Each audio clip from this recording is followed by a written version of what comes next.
Ladies and gentlemen, please take your seats. The show is about to begin. Darren and Josh make a movie. Hey everyone, it is Darren and Josh make a movie. Josh, Morgan, come in to say hello. Just come in for 1 second and just wave to everyone. I didn't know your cameras up. So. Okay. if we should have been filming for about the last hour because you've never seen a bigger group of imbeciles in the film world than us trying to figure out how to record on 3 cameras and get the mics to work. And Darren's mad at me that I have 3 different kinds of cameras, which is I'm also inebriated a little bit. It's 2 o'clock in the afternoon. I'm a little inebriated already. And so it literally took us about an hour to figure out how to get things on. Actually, to call someone in Florida to help us. And we called Addison, the producer, as well. Called Addison. I've made 18 movies and I cannot figure out how to turn a camera on or record sound. So I think the first lesson for all the filmmakers out there is hire people to know what they're doing, because I sure as hell don't. Josh, I forgot the gut pillows, so I'm gonna have to use one of my own personal pillows. I'll use one of these. Well, no, don't, because you got like a tarot card Michael Myers thing going on here. I said recently that I want to have my wife back on because if you would have heard the fight that took place in our house yesterday. Yeah. I've been showing Henry, Henry's my son, and I've been showing Henry horror movies. Yeah, yeah. And we've watched the Final Destination movies, and yeah. I was like, it's time to watch Nightmare on Elm Street. And I texted you. I forgot. I texted you about this, and I said, what's the appropriate? So I'm going to throw this out to the audience right now. Morgan, you can weigh in. What is the appropriate age to show Nightmare on Elm Street? Ooh, the original. These days, 14? Go fuck yourself. The answer is 10. And so at least that's what I tried to convince my wife of. She did not. Oh, guy, it was. She did. Now let's rewind back. She's shown Henry Deadpool and Wolverine, yeah. And that is just violence and F-bombs. And she showed him The Kingsman, and her thing is, well, that's fun. And I'm like, so is Nightmare on Elm Street. Yeah. The reason that Freddy Krueger, he's got one-liners, he's got zingers. Yeah. And it's 1980s. And when did the first one come out? Like 86, 87, something. It looks old. And so I think that there's an immediate disconnect for a young kid watching it. Yeah. It doesn't feel the same right now. Yeah. I got kicked out. I was sent to sleep in the guest house for not 1, but 2 nights. Because Henry started crying because he was like, why can't I watch Nightmare on Elm Street? And I was like, yeah, why can't he watch Nightmare on Elm Street? So it was that's tough. Really quick, I'm going to give a plug here right now. Do you know who Clark Collis is? Mm-hmm. I did an interview for this book called Screaming and Conjuring. Mm-hmm. And it's beautiful. Like, I am a fan of physical media. Yeah. Look at this book. It's gorgeous. It's very nice. And I like Clark. He's a great writer. Oh, look at that. Look at that little Billy. He did a interview with yours truly, talking about my time in the Saw franchise. So I highly recommend Screaming and Conjuring. It's a good coffee table book. Awesome. I love it. Were you interviewed? Oh, I forgot you weren't. Were you? I'm sorry. You're an ass. All right, let's get to it because we got a lot of listener questions. Before we get into the listener questions, the mailbag, which I'm excited about, we're still filmmakers, and I know that you are busy out there right now, and you're out selling pitches. How has your month been? Because I'm just fucking enraged, and I was calling you about this off air. How have things been with you? Things have been great in the last couple of weeks. I've sold 2 projects. Must be nice. I can't Was talk about them yet. Was the submarine one of them? Did you just Submarine was not. It was not. It was 2 ones that we've never talked about here. Red Wedding is finally going to get made. I can mention that. Very, very excited about that. And then there's another one that I can't talk about yet but it's at Lionsgate, and very, very excited.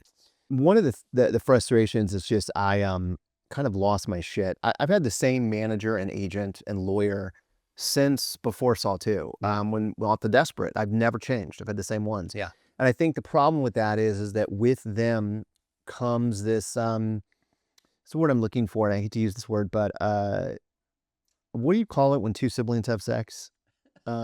what's that called? Incestuous? Incestuous. There's such an incestuous relationship because we're friends. We've been friends. They've, you know, there's been even relationships with family members that one of my team dated my brother.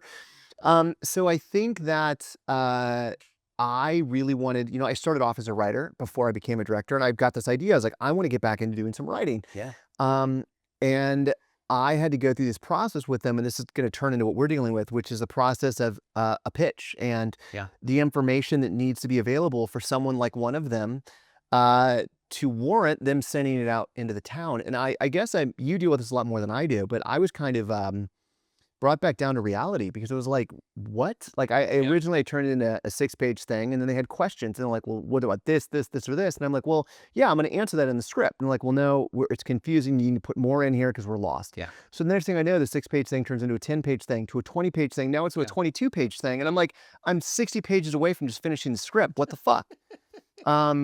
You know, it's one of those things about they were trying to make it, they said, idiot proof. And that is one of my biggest frustrations about Hollywood, is that now I feel like I'm making things idiot proof. And part of my favorite films, part of my favorite books, my favorite comic books are things that leave me asking questions. That not everything has to be spelled out on the page. And so as we come forward, I think that's our next step, is we're going to have to come up with legitimate pitches on these ideas. How far we're going to have to go with that. I became an alcoholic this week. But we'll pipeline that. I read your pages, and they're great. They're great. Darren's got a very specific style in putting together his pitches. On the page, it feels like the emotions are being kind of like, you do big bold letters, and you know, if there was something that said fading, I could imagine you doing the big F, the smaller A, the smaller, like you create this feeling of. Do you know what kills me now is that one of the people that read it on my team was like, are you masking that ChatGPT wrote this? And I literally never wanted to punch a wall. So it kills me. How, as a writer now, and as a filmmaker specifically, you saw that thing recently about that girl that's they're trying to make a star. That now when you write something, there's always that thing in the back of an agent or manager's head that, did they write this, or is this something given by? And then I started to realize that I use a lot of dots in what I write, and I use a lot of hyphen, and then I realized that some of that is what AI uses. And now I'm like becoming so in my head, I'm like, they're gonna think I didn't write this. They're gonna think. When I get notes, the first thing I do is copy them, paste them into ChatGPT, and just say, did you write this? What do you mean? When someone gives you notes on the script. Just to see if they actually read the stuff. But there's a filmmaker, it was Joe Russo, who was who did our all commentary, and hopefully that'll come out soon. Are we still going to release that episode? Oh yeah, it's coming out. I think it was him that posted something online, and it said that he sent a script in for consideration, and the response and the coverage was written by AI. And he pointed out how, and he might have just reposted it, but he pointed out how it wasn't even read by a person, it was read by AI. And that kills me because, you know, I always thought it's not going to affect us, but it's affecting me more and more every single fucking day.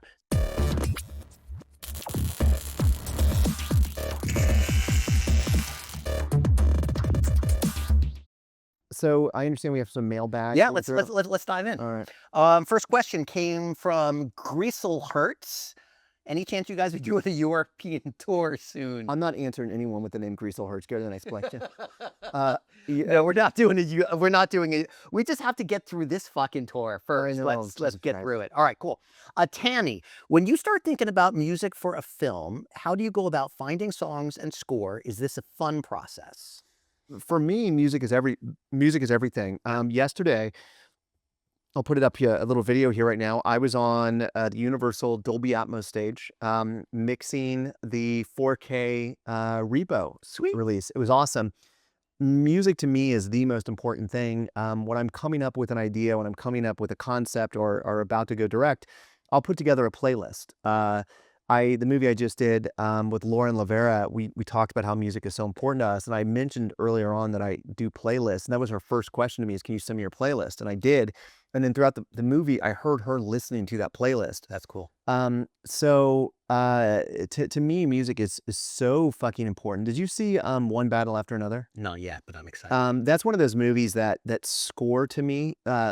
Laura leaned over to me halfway through the movie and she goes, "Are you hearing this?" Because it's a character in the movie. Yeah. And I think sometimes score is a background and it's supposed to just help, the Yeah. emotions. There's other times that it is a full-on character the size of Leonardo DiCaprio. Yeah. I'm more that guy. I love music to be a character and less a in the background kind of thing. But what about you?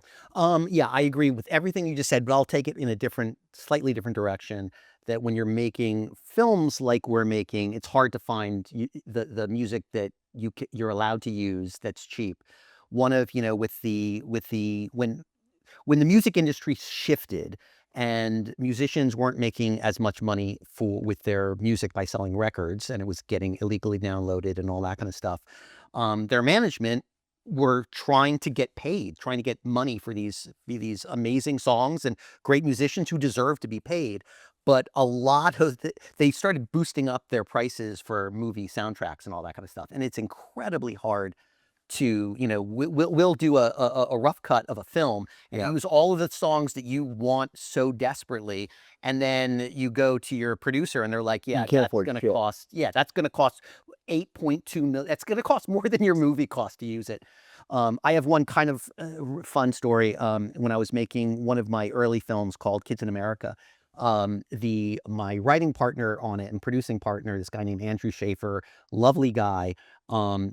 He was married to Jane of Jane Magazine, and they were friends with Michael Stipe. So I had put into the movie this an REM song. It's "The End of the World as We Know It." Like a very little known song. A little known song by REM, and the producers were like, you're not going to be able to get it. And Andrew, to his credit, put a call into Michael Stipe and said, "Will you just come watch the movie?"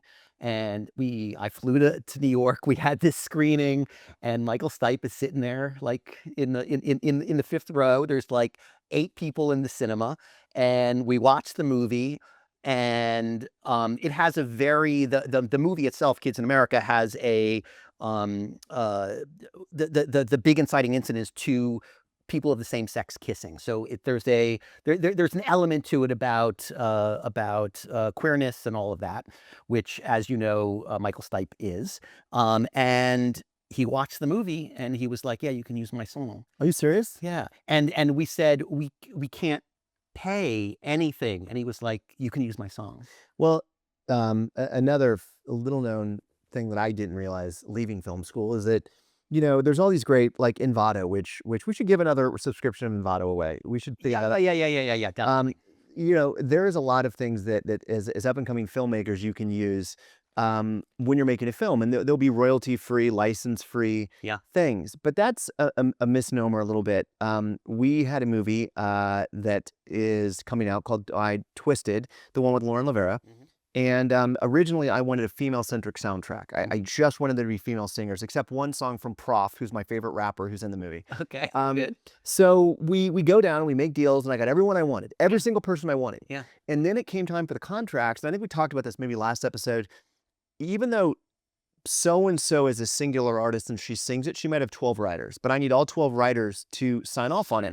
Right. So we get through the whole QC process, and the deliverable to Paramount, they said, "You're missing 2 writers on this song." We could not get them. Those 2 writers held off because we had favored nations across the board. Right. So that meant we couldn't, even if they wanted 25 cents more or $1 more, we'd have to go back to everyone's contract and redo it. So we couldn't do it.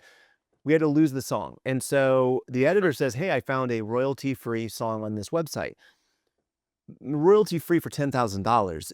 You're still, because the way it's exploited, if we say the exploitation is going to be for worldwide theatrical, blah, blah, blah, you still are paying for, you're still paying for that. Yeah.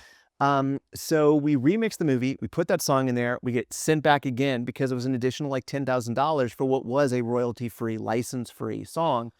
And so even as of today, the movie was supposed to be delivered 9 weeks ago. We're still not delivered on that movie because we're still trying to deal with the music. So it's a thing. Well, we'll have in the future, when we start figuring out our own scoring and soundtrack, we'll bring in, there's a person on a film set called a music supervisor, and they're in charge of finding your music and finding the vibe of the soundtrack. So we'll have somebody in. Okay, next question is from Madigan 3D. What's your opinion on fan films? Listen, and this is a shitty thing to say as I've gotten older, I watch less and less because I think I have less and less time to do anything I actually want to do. Yeah. I was with music composer Joe Bashar last night. We were talking. Joe and I always bonded over just weird, obscure movies, and we'd always be sending each other weird, obscure movies. We haven't been doing that recently, and I asked him, what was the last thing you saw? And he thought for a minute. He's like, I haven't watched anything in like a month. And I was like, I'm the same way. It's that it's harder for me to sit down and find time that I'm not with my kids or working on this podcast or working on my other film. So it's one of those things I don't watch. I just don't. And I know there are Saw fans out there, Saw fan films. I know that there are Repo fan films. I don't see them. And it's not because I'm mad and I don't want to see them. It's just I don't seek them out. No, that said, I do get sent quite a few funny TikTok things of like Billy, like what if Billy was your roommate? And I watch those. It's a very little time commitment, but will I sit down and watch a fan Saw film, and I've seen a few of them that are like 20-30 minutes long, I won't do that. Have you? I mean, yeah, I'm easy. When somebody texts me a link to something, you know, I'll check it out. Your kids are out of school though, and they're in college, and you're in a different position. Okay, Vance wrote, any general advice for a recently graduated film student? I feel like we've kind of answered this already, but it's really just about getting something shot, getting something made, putting something together, whether it's on your cell phone or on your Canon camera or whatever it is, just making a movie. I mean, like, or make yourself completely become the most valuable person within your circle of friends. Whether that is like what just happened with me. I just called a guy that Morgan and I worked with and he went to my film school, and I knew that he would know about camera, and now I'm calling him up about things like that, which probably means that I will end up hiring him on my next film just because he's the guy I think of that he knows how to get shit done. Yeah, I love that. But I say more than anything is be active, not passive. That's my whole thing on life. So just work, do things. Every day you should be furthering that thing is that you want to do. I love that. I love that. By the way, I'm drinking water today. You were not in the conversation because you ignore us a lot on our text thread. What does it have to do with you drinking water? Because they were all saying that I never drink water. Brandon and Addison and a whole bunch of other people were getting really mad at me, and I'm drinking water. I'm just letting you know I'm drinking water. Okay, Morgan. So this is it. Okay, first off, you always say it takes a village. There's like 20 people that are helping make this thing, whether it be from the TikToks or the Instagram to the website, to the booking of guests. But nothing makes me more angry than a text message. It's like, it used to be that I still to this day will not listen to voicemails. If someone leaves me a voicemail, I will never listen to it. I will not listen to a fucking voicemail. Text me if you need me. Now it's at the point that I won't read text. I don't want to be bothered. And so this is a completely true story. Josh will like every day wake up and be happy and chipper and pose a question to the text thread. And let's cut to the rest of the day. Ding, ding, ding, ding, ding, ding, ding. And I've got a watch, and I've got an iPad, and I've got a computer, and I've got my phone, and it's nonstop. No, listen. And if I will turn the alerts off, I'll silence my watch, and then I hear it, and I'll hear Laura scream, "Will you turn off the fucking dings?" I went to sleep 2 days ago, and I woke up with 138 missed messages, 130 fucking days. That you should make a movie text. And I'm like, what the fuck? Morgan, do you like being on the text thread? I love being on the text thread, show. Thank you so much. All right. Moving on. Eliza G. DeCruz said, just loved watching the last episode.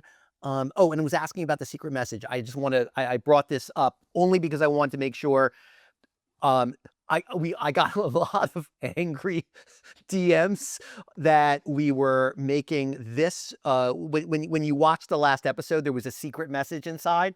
2 frames. Don't bury Morgan in there. and I about that. That's all Morgan does. That's how I met Morgan. He buries stuff in things. But continue on. It's amazing. But we got a lot of hate because you have to post something on Apple Podcasts with a certain keywords. So if you can find it, you can win a Shawnee Smith signed Saw X DVD and a Lauren Lavera signed T-shirt. to one of the winners of that. But I promise you, we will do it differently next time. It won't be Apple next time. Okay, so sorry about that. Brett Ian Landry. Hey, Josh, I hope you're well. Now that Blumhouse is taking over Saw's ownership of Twisted Pictures and rebooting, to be very clear, they're not taking over ownership of Twisted Pictures. That's a little bit false. Twisted Pictures still exists. Blumhouse still exists, but they are rebooting. Or maybe they're rebooting. Maybe not. Is there any shot you'd feel comfortable about going public with what your guys' plans for Spiral was, for Jigsaw was? Want to know a whole bunch of different things about how Dr. Gordon factored in and the fate of Hoffman.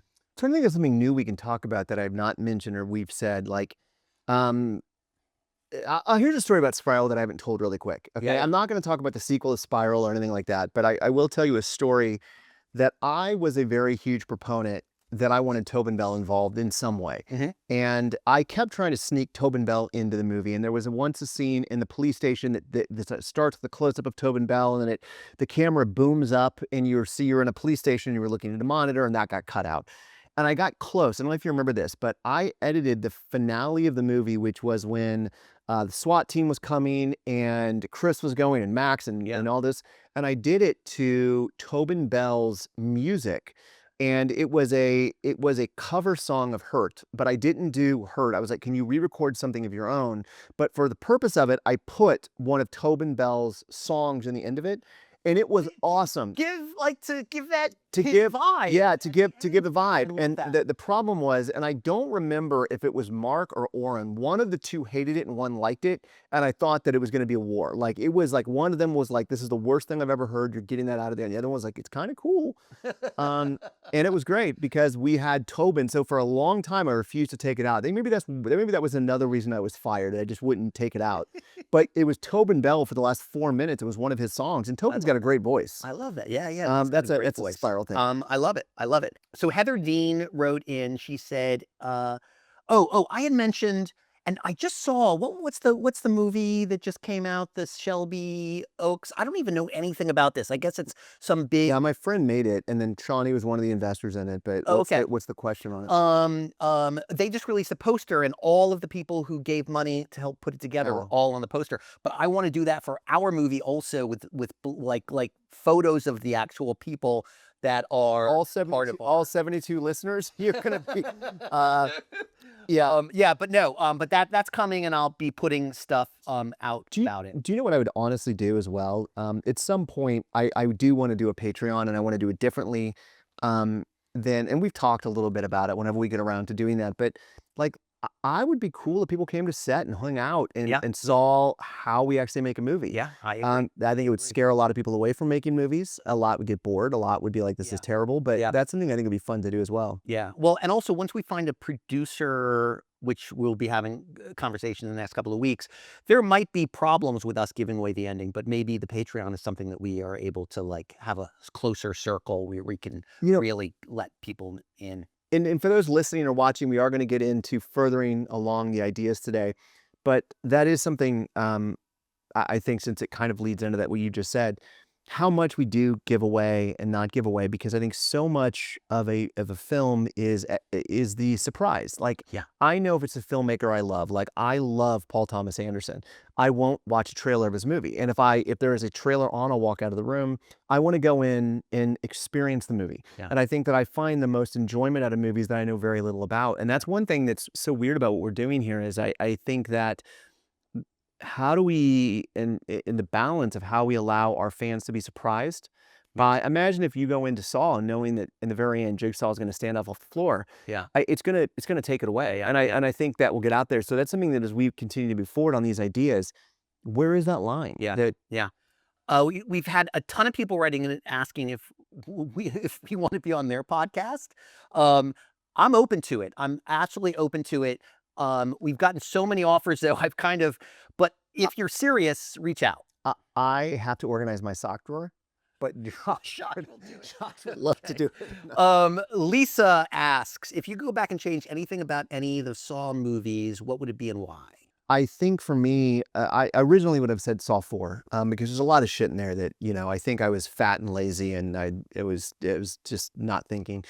The answer is really Spiral, and it maybe on our final episode, I can try to convince Chris Rock to come on because he's got some of the best Hollywood stories I've ever heard in my life. But you know, the moment that Chris Rock called me and he said to me after he saw the first cut of the movie, that was after I was fired from the movie, and he saw that cut that was sent to him. He's like, what the fuck? He's like, you get in there and you fight like your life depends on it because it does. Everyone else gets to walk away and blame you. Go in there and fucking fight. Yeah. And I wish I would have fought harder. And I don't know if I would have won, but maybe I would have gotten 5% more through, which I didn't. And I think that, you know, as a filmmaker, one of the things that I've never been able to master is that relationship with the producers when I butt heads with them. I get angry. I get I get dramatic, I get emotional, and then they stop listening to me because I get so upset. That's what happened on Spiral. I was so upset. Yeah. On some of the choices, not all of them, but there were some choices that I got really upset with. Yeah. I would go back and fight harder to ensure that some of that shit got through. Yeah. That's a great point, and I hear you. Yeah. Yourself? Pete and I had figured out how to show Max Minghella getting killed. In our, you know, we had a scene that would have helped shield the audience from knowing that it's Max. But that was the fight that I think inevitably got me fired from the movie was when, and I don't know in retrospect if it was you pitched me, I pitched you, if this was trying to band-aid an idea that we didn't shoot on set that I knew about. But I remember when we went into Lionsgate, the original idea that we had was he was going to a gas station to buy diapers. And he is, I don't know what it was. They find out that Max has been captured. Chris Rock shows up at the place, sees that there's a security camera, demands to see the footage. We see Max getting diapers, goes to the thing, buys the diapers, and then all of a sudden behind him, we see the pig man coming, and then throws it over his face. Max goes down, and so you saw it all happen. You saw everything. Yeah. That was what we were, and it was you could have done it in simply as one shot of just the footage. That one thing would have made to me a huge amount of difference and appease the fans. So maybe we'll get a time machine and go back to that. Horror Kid wrote about Sorority Row sequel. Some news will be soon. Gabriel Morales asked about will we ever release the Spiral jury trap?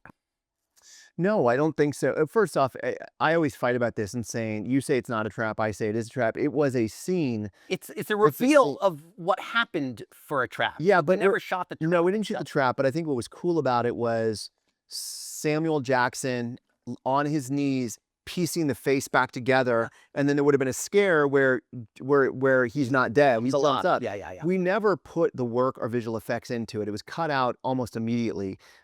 So they would have to put the money back in to do the visual effects to it. But that was the idea, is that but never say never, because, you know, 20 years later, we're putting out the 4K repo disc. So maybe in 20 years, they'll put out the Spiral director's cut. I like it. Okay. Brian Dale Brown. Hey, I got a quick question. I'm working on a screenplay. Wanted to know if you could check it out and give me notes and tips. I'm going to go organize my sock drawer while you guys do that. I wish I could say yes to all of these. And I honestly have. Every once in a while, I'll get somebody that writes and comes at it with the proper way. But can't do it for legal reasons, and very difficult for time reasons. I'm sure you're a lot faster than me, and maybe it's my bad education or my illiteracy, but it takes me 4 hours to read a screenplay, maybe 4.5. I can't read it fast. It's not a page a minute for me. Yeah. Do you get them through them quick? Do you get through them quickly? I force myself to. I sit down and just say, I'm not standing up until I finish this, because otherwise you start to lose threads, but you've got a ADHD or whatever you call ADHD. it. Yeah. So yeah. Sinan wrote, anything about the next Saw film? No. How's Tobin doing? You'll find out. Can we tell him? Can we say? Yeah. Tobin's going to be, is it the next episode Tobin's on? Or I don't know which one it is, but we're shooting it on Thursday.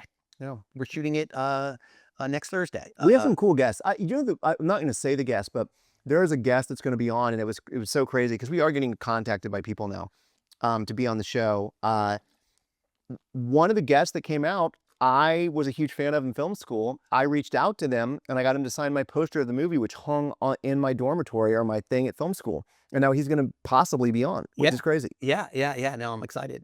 We're doing Danielle Harris on Tuesday. I'm going to be. We got a lot of great people.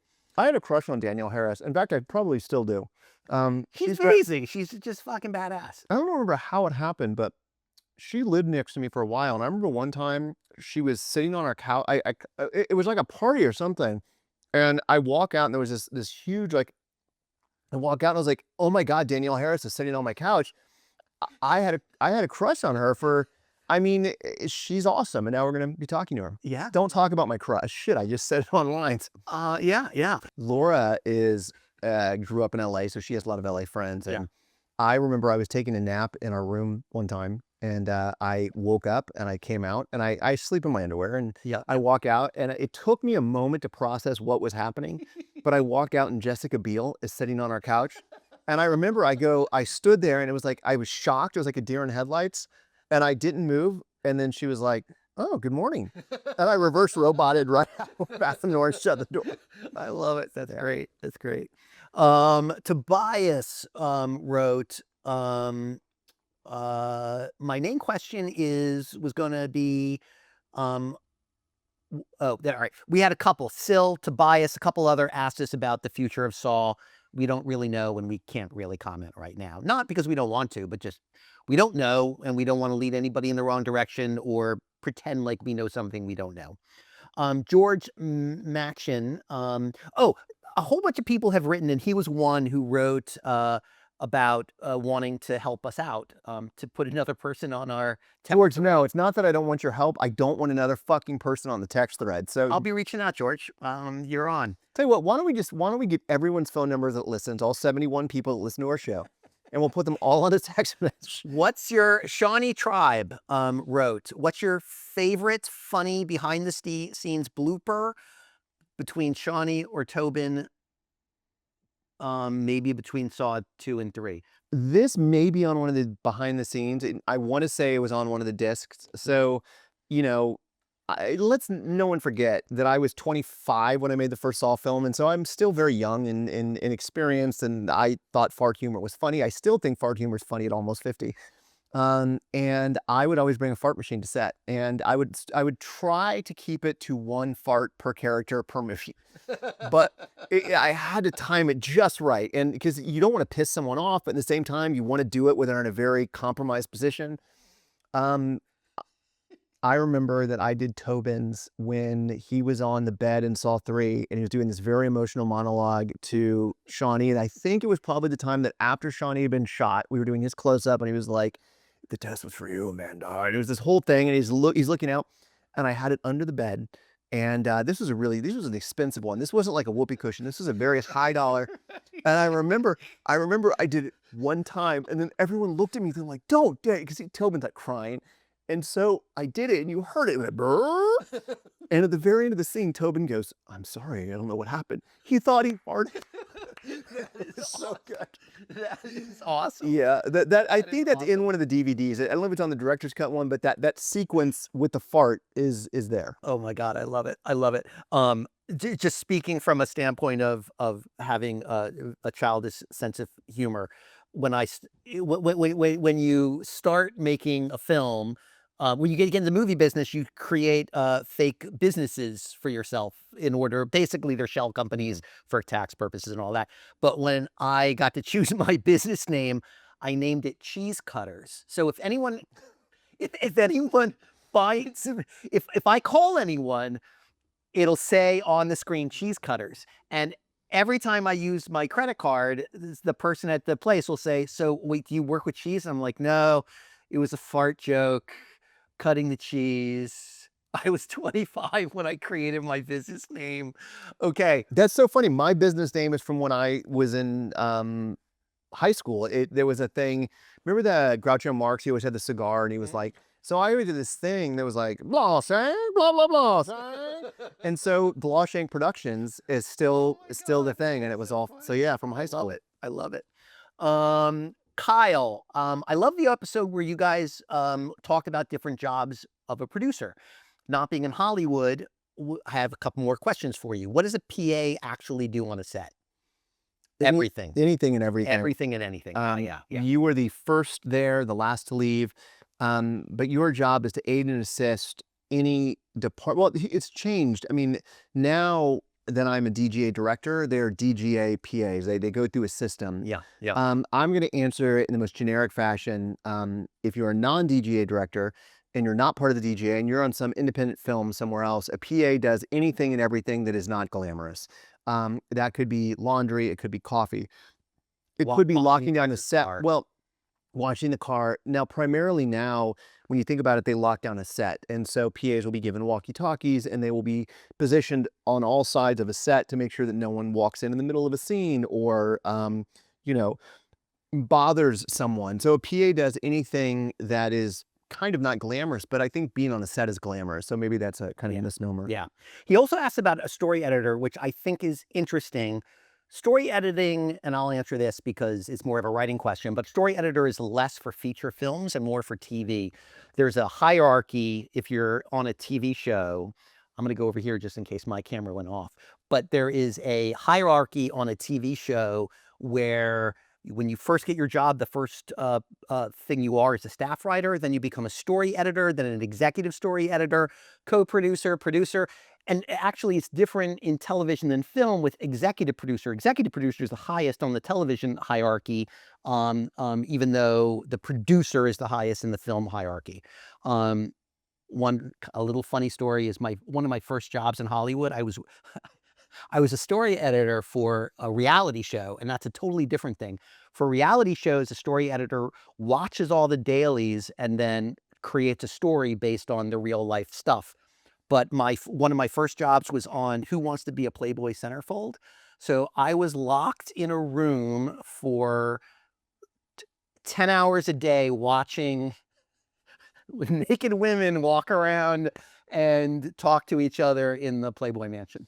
Morgan, this is very important that this is working because I'm going to follow up on Josh's story. And I don't think I've told this one publicly, and it's going to feel fake. And you're going to be like, that's not a real story. And it's 100% real story. I always tell the story about when I came to LA, one of my first jobs was X-Files, and I was fired from that job and onwards. Yeah. But there was actually a job before that job that I answered a ad on Mandy.com, and it was a blind ad. And I was given the address, and it didn't say what the business was. And I arrived, and it was the Playboy Network. And this is a true story. I am 22 years old. I arrive, and I sit in a conference room, and this guy comes out, very professional, and says, so how much do you know about Playboy? And I said, I'm 22 years old. I understand what Playboy is. And he goes, all right, well, let's take a walk with you, and I'll walk you around. And it was very corporate, right? So it's, very corporate and whatever. And then we finally go to the studio, and it could have been my first experience walking into a studio outside of film school. So doors open up, and I see a big sound stage, and I see different little sets built. And I see that they are recording live. And there was a live program that was on every night between, I'm making this up, at 8 and 10 o'clock. And it was two women, and it was a call-in show. And they said they're looking for a PA. And they said, do you know what a PA does? And I answered, yes, I know what a PA does. And they said, well, let's tell you what you do here. And he goes, so throughout the thing, they might use toys. And I get walked to a closet. And the closet is sex toys, bondage. You'd be responsible nightly for cleaning the toys, disinfecting the toys. And then they said, how are you about being on camera? Because one of the things they might do is bring you on to humiliate you. It's one of the things they do. And I was so torn because I'm like, I'm broke. I need money. I don't really want to clean sex toys, but I do want to kind of work at the Playboy thing. I ended up not accepting the job because how do I tell my mother from the Midwest that that's my job? But that's awesome. yeah, I love that. so That's great. all That's right. great. Okay, cool. Thank you, Kyle. This is actually interesting. Hi, I'm Matt, writer, director in Australia, currently working as a swim teacher and a casual video editor. Considering the success Oren, Mark, and Greg had by becoming the three-man production house of Saw, have you considered taking a similar approach with your new movie and having ownership and project profits in-house? Can I answer this one? Yeah. So, we always, I guess I assume I'm talking to the 18 people that listen to us, and it's the same, but the hope would be that more people are listening every week. And so maybe kind of bring this thing full circle back, and maybe this will lead us into the actual conversation about what we're doing. That is the idea. The hope here is that we are kind of taking back power to the films and the movies that we make, and becoming like a, Shawnee mentioned it, yes, the last week's episode, like a mini repertory theater, that we work with the same group of people and we churn these things out. So if this is successful, if we're able to get this movie sold and made and produced and actually turn a profit on it, then that would be the hope, is that we continue to do this. And I think you asked, or someone asked, what is success to Shawnee? And she said, success is a paycheck. Right then she said, it's just getting work. And and I think that right now, my level of success is proving this formula works. It is to find a movie that will be successful from a business standpoint. Not necessarily the movie that I want to be made and known for, but then that will allow us more freedoms, more opportunities to maybe become like Twisted Pictures and make the movies that we want to make. Yeah, I love that. That's great. Do you want to talk about our movies right now? Yeah, let me just get, there's two more really quick ones. All right, you do that. You're gonna like. Okay, go ahead. You're gonna like this. Matt Boudel wrote. I don't like the name. That I don't know if I pronounced it correctly. He thought that your story about the Baptist minister in the Kansas who got picked up by a tornado, he thinks there's a movie idea in there. It's not a story. It's my fucking grandfather. But he thinks there might be a great, incredible horror movie where you take factual ideas about that and fictionalize it. Like, what if he met the devil in the tornado? Are you saying my grandfather is a punchline to your joke? No, I think Matt is... Grandfather picked up in a tornado. All right. And this is the very, very last question. Very, very last question from Kyle Santiago, and I think it was a good one. Since Darren's been directing the business for such a long time, what has changed over the years from your beginning to what it's like to be a director now? In some respects, it's harder to make a movie, and in other respects, it's much easier to make a movie. You don't need, like when I was starting off, you couldn't make an entire film with something in your pocket. Now you can do an entire movie in your pocket. You can edit it, you can cast it, you can shoot it, and you can put it out all within a device that sits in your pocket. Yeah. But in the same respect, it's become much harder to get a green light on a movie the way that I used to make them, the way that we used to make them, using tools that are not on your cell phones. And I think that people are more risk averse now. There's more fear. Companies are laying off people right and left. Studios are closing down. Agencies are closing down. Yeah. So I don't know. It's a hard one. I'll say one thing that will transition us into talking about the films, because the big difference for me as a writer was when I first got into the game, spec scripts. Like, I made my living on spec scripts. I sold 4 or 5 huge, gigantic, bidding war spec scripts, and that does not happen anymore unless you've got Tom Cruise attached or whoever attached, which makes it difficult. Although I have a sense that things are coming back, and that leads us into talking about our ideas, because I would like to pitch you something about the way we should proceed on both of them. I think after talking to Shawnee last week, I feel like the Comic-Con idea is solid. And it gets a little bit of hate from some of the people that are listening, but only because we haven't fleshed it out enough. And I've got some really interesting ideas about that.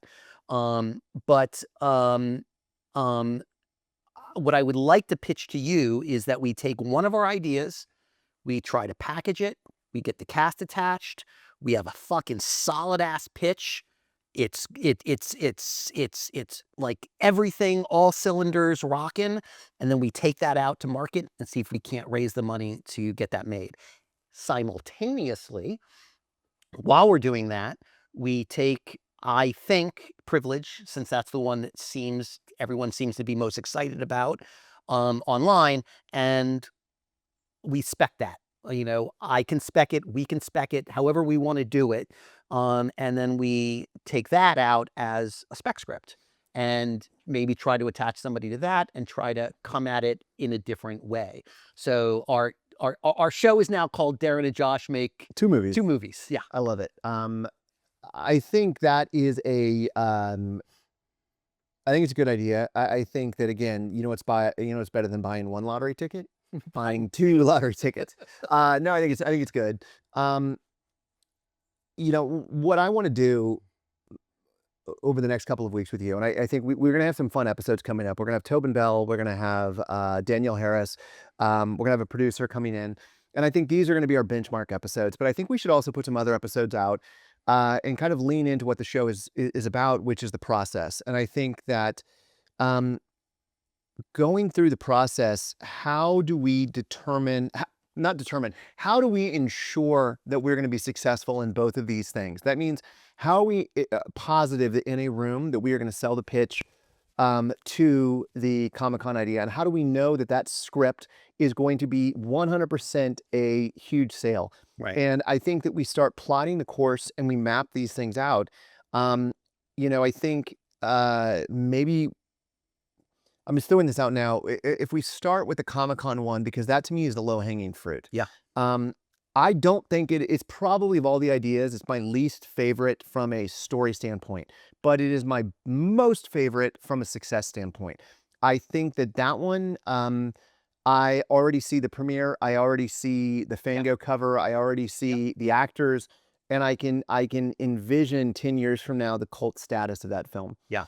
Do I think it's a good film yet? No. And I think that that's what you and I have to break. How do we take the idea and make it into something more than just a gimmick or a one line, oh, it's Galaxy Quest, but set in the horror world. Okay. And I know you have some ideas on that. So, all right. So let's open up that idea just a little bit. Shawnee said something last week when we had her, when we were pitching their idea, and her face really lit up when we were telling her the story. But she said she fell off when we started talking about some supernatural ancient evil in a cave somewhere. And I think we should stay away from that.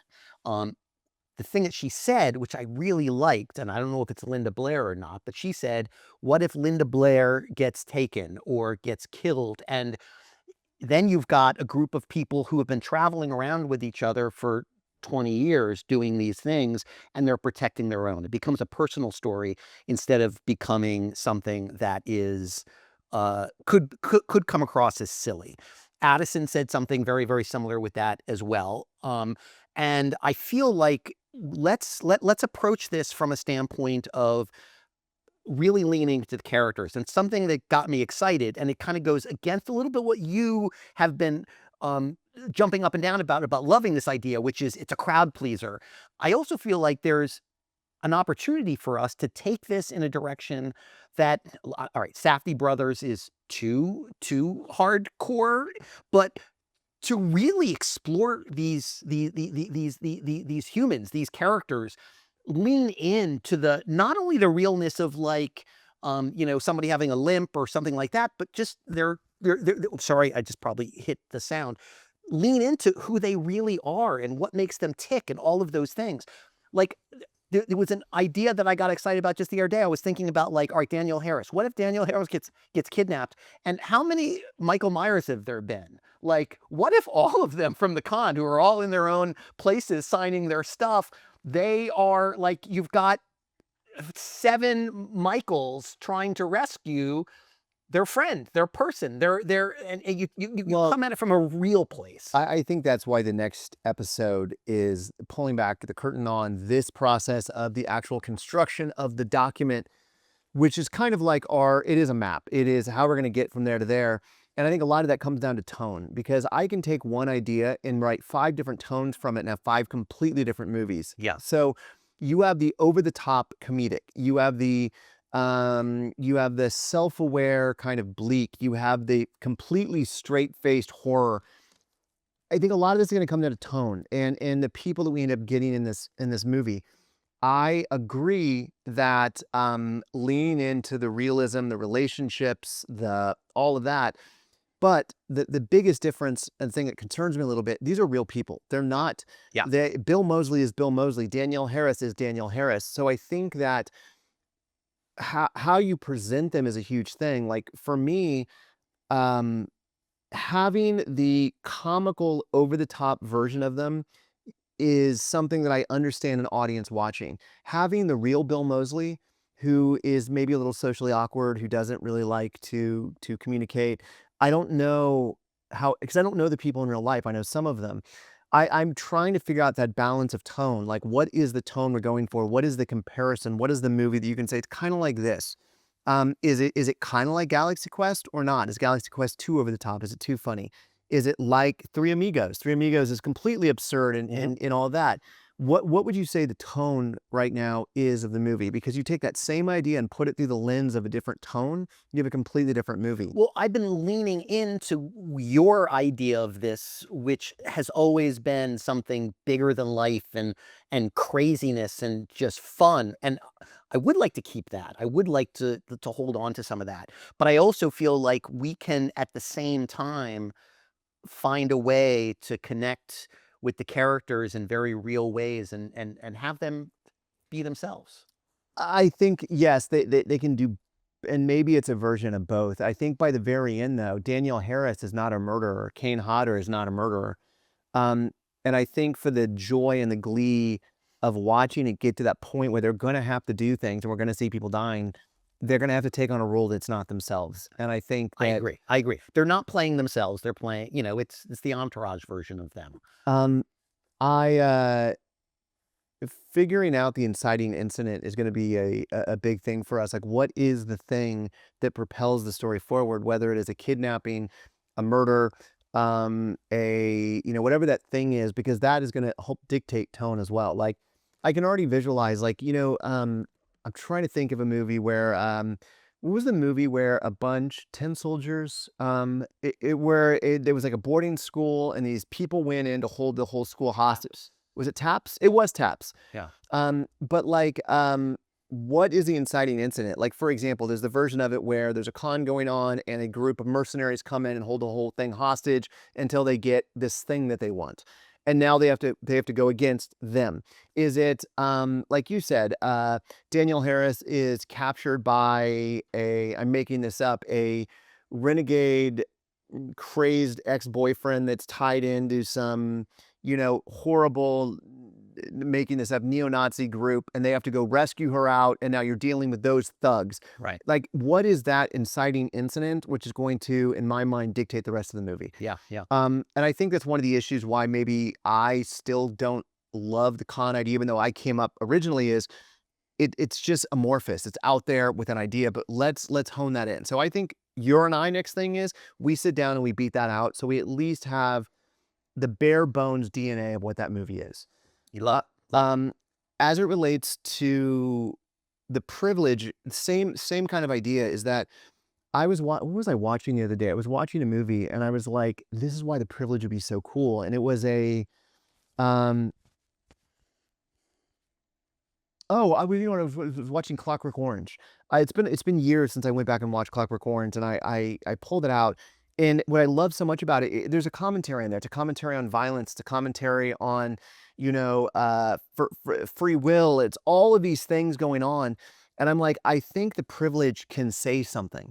Mhm. What is it that we want? What is it that we want to say? Because if you look at something like A Clockwork Orange, it is so extreme and it's futuristic. It's dialogue. It's cross of Russian slang and English slang. Mhm. It's all of that. Yet in the very end, it's got a message.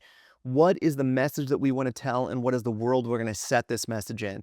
So I think that you and I figuring those things out, Yeah. if those are the two movies that we're going to go after, Yeah. that's the next thing. Okay. That we have to figure that out. Okay. And what do we want to have ready before we go to Pete Block or to Mark Bird or whatever? What is that do we want? We want a short pitch. We want like a 3 to 4 pager, and we'll just start sending that back and forth to one another. And we'll figure out a way also to get some input from our audience as well, because I think that might help as well. One thing I would recommend that we do homework ourselves is looking at, for the Comic-Con pitch, who are the people that we know we can get in it. And I think that if I know that I have these 4 actors, that's going to be a much different movie than if I have those 4 actors over here. Yeah. So I think that you and I should also figure out what is the canvas that we're going to put it on. We should put together a list. And I would call them. And that's what we can do with this movie we can't do with other films. Is I think we can call them and say, hey, would you be willing to play yourself in the most extreme version of yourself, make fun of yourself, lean into these things. Yeah. And then if we knew that when the pitch, we wrote it, we had these 5 actors that we're basing it on. We had Kane Hodder, Bill Moseley, Danielle Harris, Eileen Douglas, whoever that thing is. Yeah. We had these people that were basing it on. Yeah, I agree. I think that's a great idea. I do think, and I'm saying it out loud now so we don't forget it. I think there's a third act with the audience, with the Comic-Con convention people that kind of come in for some fun rescue-y kind of vibe. Let's embrace the audience as well, I think. I mean, something else to talk about is there's that thing you always hear about toxic fandom. I mean, can you even imagine that you got Kane Hodder, who is, he's beat up, he's bloody, he's at war trying to get this, and you have someone running over wanting the autograph because he's supposed to be there for the signatures, and you have these fans that feel like they're owed, and they're like, so there he is, like really being a hero, and so I think there's a lot of things we can do with that would be very fun. Yeah, no, I love that. Chris Snyder wrote about, and he wants it to be called Killer Con. But he had mentioned when he was listening to Sean E. and talking about music, he had an idea about maybe embrace, like he knows that at these cons, sometimes there's like bands, there's a band called Ice Nine Kills. Yeah. And it could be fun to incorporate them somehow also and bring the music. Well, I was also thinking that maybe if I'm doing my first con in a long time, I'm going to Orlando on Halloween, and doing this, I think it's called Spooky Empire, or I forget the name of it, but I'm going to be there. One of the things that is the community aspect of the hotel. I remember one of my first cons that I went to, it was before I knew Bill Moseley or Sid Haig. Right. And I remember that I was in a hotel room, and it was, I was kind of geeking out because I was a huge Captain Spaulding fan. I believe that the first one had just come out, House of a Thousand Corpses. Yeah. And he goes, "Hey, you want to join us for a little something special?" And I was like, "Yeah." And he goes into his room and he dresses up like Captain Spaulding, and there comes Bill Moseley as Otis, and they officiated a wedding at the con. And I'm like, there's so many cool things like that take place outside of the convention floor. That's really cool. So I think there's things like that we can do as well. That's really cool. All right, before we go, I just want to talk for 4 minutes about privilege, because I will start putting together a document, because if we're going to write it, I need to start outlining.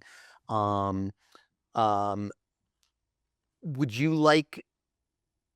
you like us going bigger with that now that we're not approaching it from a standpoint of we're trying to put it together with $4 million? Or do you think we should keep it small and personal? And I don't know. I think that one of the things, and this is why I wish we had a producer here right now, a film producer, because everyone that we've pitched it to will say, oh, kind of like The Purge. And that's why I'm wondering, do we start the pitch off or the script off so we take that ammunition away from them? And I think if we're going to do that, then maybe we frame it in the not big version of itself. That said, maybe we have our cake and eat it too. Like, what if the first 10 pages of the thing is setting the world up? You do your Times Square thing, you do like over the course of 5 years, and now we're in a small town and you're doing the isolated small version of it. You know what I mean? So like, what if you have the big version and then you go into the small version? But I don't know, maybe we just go for the big commercial popcorn. Budget isn't a thing. Yeah. But I think if we do that, then it's a much harder sell for us on this project to make. Yeah. What do you mean? What's your? I think I need to lock into a character and figure out, where it's coming from. Like somebody wrote in, suggesting that maybe like there's a delivery person that's delivering the document to someone in a small town, and then you start wondering, all right, who's it going to? How's it going? Somebody like kidnaps the person, steals the like there are a zillion different ways to go with it. So I look at, I love magic so much. I look at, there's something called like calling a deck when you're trying to put a deck together. And the first way that I would try to separate a deck, you can separate it by suits, you can separate it by value, but the easiest, quickest way is reds and blacks for me. Just put red and black. So let's go to the most simplistic question to ask. Is the movie fun or is it serious? That's the first thing. Are we going with a more serious approach or a more fun approach? Because again, you look at a movie like Final Destination, that's fun. That's fun. It's the kills are over the top and fun. Or are you looking at something like We Need to Talk About Kevin? That's a horror movie that's not fun. That movie is serious. It's So the reason I'm going there is that I just rewatched recently a movie called, I'm blanking on the name. The word creek is in it, not Mean Creek. It's a bully movie. It's the same thing. It's kind of like the movie Bully, where the whole movie resorts around a town and these friends turning against a bully. And it's upsetting because I think we all have bullies. So the story to me that I think has the most impact is a personal story of one person getting it. And remember that I think it was on Twilight Zone, the movie, and it was the kid that everyone was terrified of, and they gave him everything he ever wanted. Oh yes, yeah, it was great. So Yeah. imagine that in the reverse, where a kid is laughed at and he's kind of beaten and he's whatever, and then all of a sudden that the end of Act One, that kid gets the paper, and now all of a sudden you see how they become so catering to the kid's every whim, like, how are you feeling? You take my lunch. Here's my lunch money. Mom's like, here's your favorite breakfast. And then you can do that thing with Clockwork Orange that I was talking about, is you take it to the extreme. You almost go to the other end where they're smiling all the time. And every time he walks in a room, they clap and confetti comes down.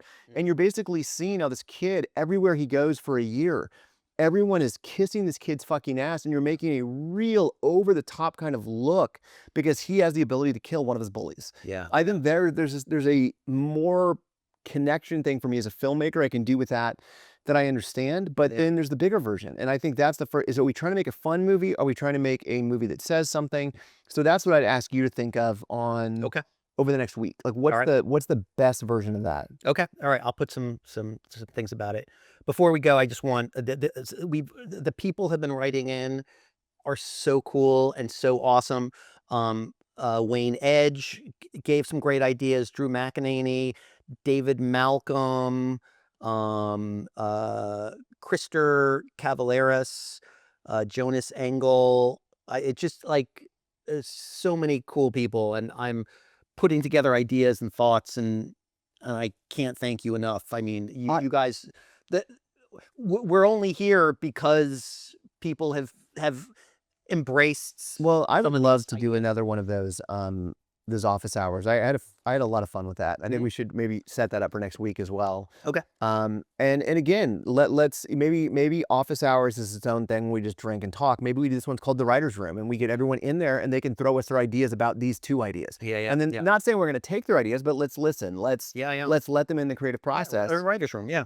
And do a writer's room with it. Really quick before we go, we talked about this when we started the podcast, and I want to go with it recently. But what have you seen recently that inspired you, that you really liked, that you want people to know about and watch? And I movie, book, anything like that. But I watched a movie recently, and I actually got mad when I watched it, and I reached out to the filmmakers, and it was funny. I don't know these guys. I wrote out, and my thing was, fuck you, fuck you, fuck you. Why didn't I think of this movie, and why did you get to it first? Because I love immersive, and that's why I know Morgan is Morgan and I are involved in this immersive world. Yeah. I saw a movie that was what I've been trying to do for so long in the immersive world in a movie. It was a movie, and I don't want to ruin it, but at the very end, the audience becomes a character in the movie, and it was so well done. And I'd never heard about it. And Joe Bashar told me about it maybe a year ago, and I just didn't see it. And then I watched it on Shudder, and I was like, holy fuck, where's this movie been? It's called Antrim. Antrim. I recommend going in knowing little about it. Do not read reviews. Do not read anything like that. Antrim. It was directed by two filmmakers, and I'm going to put them up on the screen right now. You should follow the socials. Watch the movie. It is so unique and out of the box and well done and immersive. And it was a movie that I was shocked that more people weren't talking about, and I was more shocked that I hadn't seen it. So is there anything that you I just started watching a new show with Lila that I'm loving called Task. I see it. I haven't. Oh, it's great. It's so real. It's so, and you know what? It's what we should try to be doing with The Privilege, where every character is complicated and unique and isn't pat. It's Do you know? I also really liked One Battle After Another, and they did something very interesting. When I walked out of the movie theater, I've not felt in a long time. You're watching. I mean, we all know Leonardo DiCaprio's in it. We've seen that, but there's 4 or 5 other storylines going on at the same time, each and every one of those storylines deserves its own movie.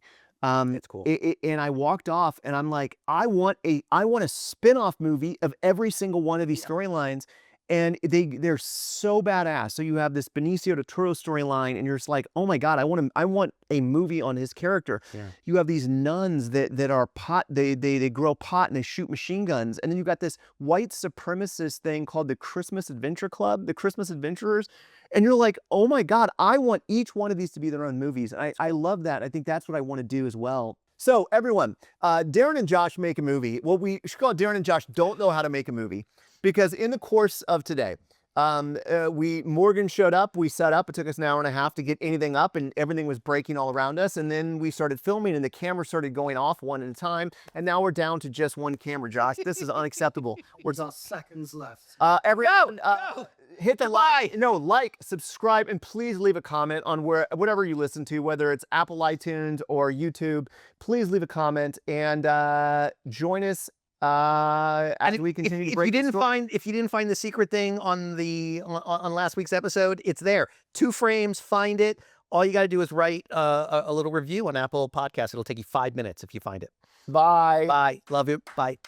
That's a wrap on today's episode. Please give the show a follow, and if you could leave a rating or a review on Apple Podcasts or Spotify, each post helps us reach more listeners like you. Another way to support us is to join the crew at djmakeamovie.com. We'd love to hear from you. Follow and join the conversation at DJ Make a Movie on all social platforms. Let's make a movie together.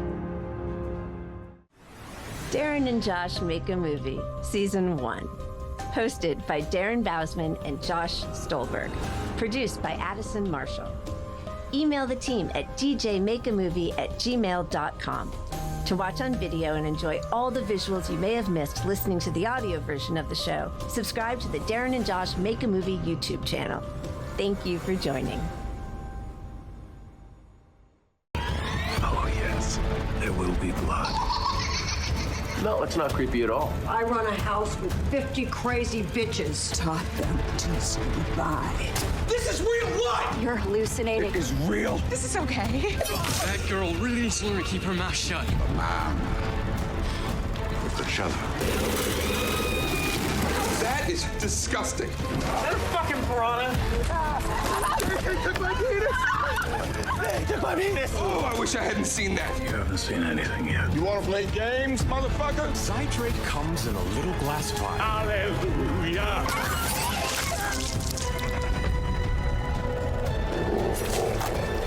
Darren and Josh make a movie. Cut, Casper. That's a wrap.